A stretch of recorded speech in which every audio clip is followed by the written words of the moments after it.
तो मठ घट ये उपाधियां हैं, बाकी तो आकाश है, सर्वत्र है। कहीं कुछ दिखाओ आकाश के सिवा, कहीं कोई बर्तन चीज तुम्हारे भीतर बाहर पोलार, लेकिन खाली पोलार अक्षर कहने से छुट्टी नहीं होगी। ये पोलार का भी आधार क्या है? परमात्मा आधार। जब तक उस चैतन्यता को अनुभव नहीं किया, ये पोलार भी अटका देगा हमको। जड़ है पोलार फिर, लेकिन वैक्यूम है, इसीलिए उसकी का मिसाल दिया जाता है कि जैसे आकाश अटकता नहीं है किसी में, पोलार अटकता नहीं है। भीतर यहाँ से मुंह ऐसा अंगुली डालो, सीधा भीतर जहां जहां खाल है वहां वहां तो खाना पहुंचकर ब्लड हर वेसल में है ना वैक्यूम, तभी तो ब्लड सर्कुलेट, पानी जाता रहता है। लेकिन वो जो पोलार का भी आधार रूप परमात्मा घट घट वासी, अभी यहां से लेकर पांव तक हर जर्रे जर्रे में तेरा वास है ना, जानते हो? तो घट घट वासी हुए ना, अपने घट घट वासी, फिर सर्वत्र हो गए। ऐसे जब आत्मा का भाव में बने रहते हो, ये द्वैत जो मारता है, उसने मेरे को ऐसा कहा, उसने मेरे साथ, उस समय फिर, क्योंकि अभी द्वैत तोड़ा नहीं है, द्वैत को सिद्ध कर रहे हैं हम लोग। खाली एक ऐसी घड़ी आ जाए, ये भांडा जो है द्वैत का टूट जाए अंदर से, नहीं तो द्वैत के अंतर्गत सब ज्ञान हो रहा है अभी भी। विचार का वो भी कितने हद तक शांति देता है, लेकिन विचार कोई ज्ञान नहीं है, वृत्ति कोई ज्ञान नहीं है, वृत्ति का ज्ञान नहीं है, विचार का ज्ञान नहीं। तुम अपने आप को एकाग्र करके बोलते हो मैं फलानी हूं, किसी को बोलो ठहरो मैं अपने झांक कर देखूं मैं फलानी हूं, मेरा नाम ये है। अरे उसको भुलाने के लिए जन्म लेना पड़ता है, जैसे पूरा जन्म चाहिए अहंकार को। और भगवान को याद करने के लिए समाधि लगाओगे, जो भगवान है ही है, हाजिर है, खाली देह का जो अभिमान है वो छूटता जाए। अपने नाम को याद करने के लिए कौन सी समाधि लगाओगे?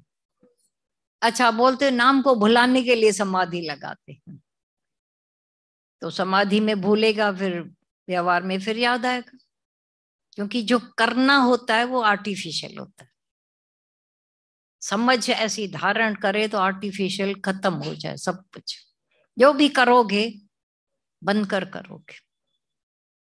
तभी दादा भगवान ने एक संत के लिए लिखा था, और जब हम लोग भी नए थे, हम लोग को भी दादा की पहली समझ में नहीं आई थी। पहले पहले एक संत था ऋषि, वहां ऋषिकेश का, उसने लिखा मैं सुबह 5 बजे उठता हूँ, फिर 6 बजे सैर करने निकलता हूँ, फिर 7 बजे ऐसा, फिर 8 बजे ऐसा, फिर 9 बजे, सारी दिनचर्या लिखी थी उसने। दादा भगवान ने बोला ये पहले नंबर का अभिमानी है, अहंकारी है। दादा इसमें अहंकार कौन सा किया? नॉर्मल दिमाग वालों को नहीं समझ में आएगा कि कौन सा अभिमान किया। अच्छा तुम बताओ कौन सा अभिमान किया उसने? आज तुम इतने उससे भी बड़े हो गए हो, उस संत से भी बोलते उसने कर्तापना किया, उसने अभिमान किया।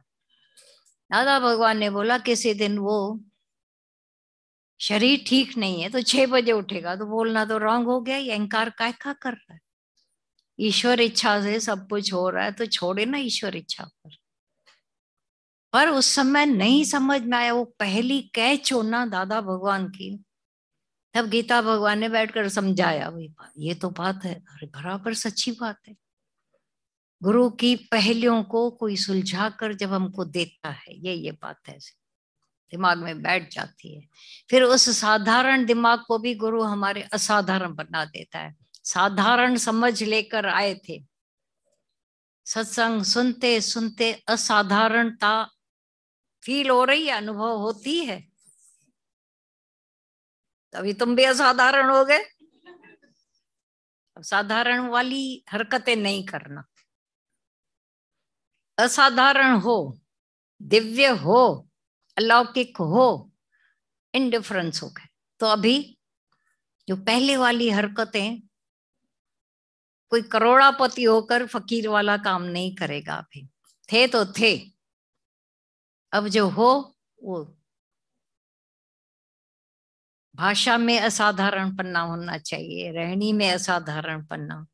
क्योंकि साधारण थे तो साधारण बातें करते, रोना धोना, दुखी होना, परेशान होना। अब ब्रह्मज्ञानियों को उनकी रहनी से ही जाना जाता है, जो पहले नहीं थी, हो गई बाद में सच्चाई भरी। तो ऐसे ही एक एक अभी जब हो गए असाधारण, तो साधारण बुद्धि थी तो दुखी सुखी होते थे। अब जब असाधारण है तो क्या क्या मुंह पर पड़ता है, तुम खुद ही बोलोगे मेरे मुंह पर ये शोभा नहीं देता है। हम मैं करोड़ापति हूं तो हल्के कपड़े भी नहीं पहनेंगे, ऐसे भी नहीं, दुनिया के लेवल भी। तो ये गुरु की लेवल पर आने में कितना आनंद है। अभी दुखी होना शोभा देता है, मैं करना शोभा देता है। अपने को फिर पूछो ना, फिर लिखो ये अज्ञान है। ऐसे अज्ञान की पूरी तादाद आ जाएगी अंदर, ये भी अज्ञान है, बेकार है। आज तक मैं करते रहे, बेकार में मोचरे ही खाते रहे, कुछ मिला नहीं। मैं करते बकरी भी कोस घर में गई।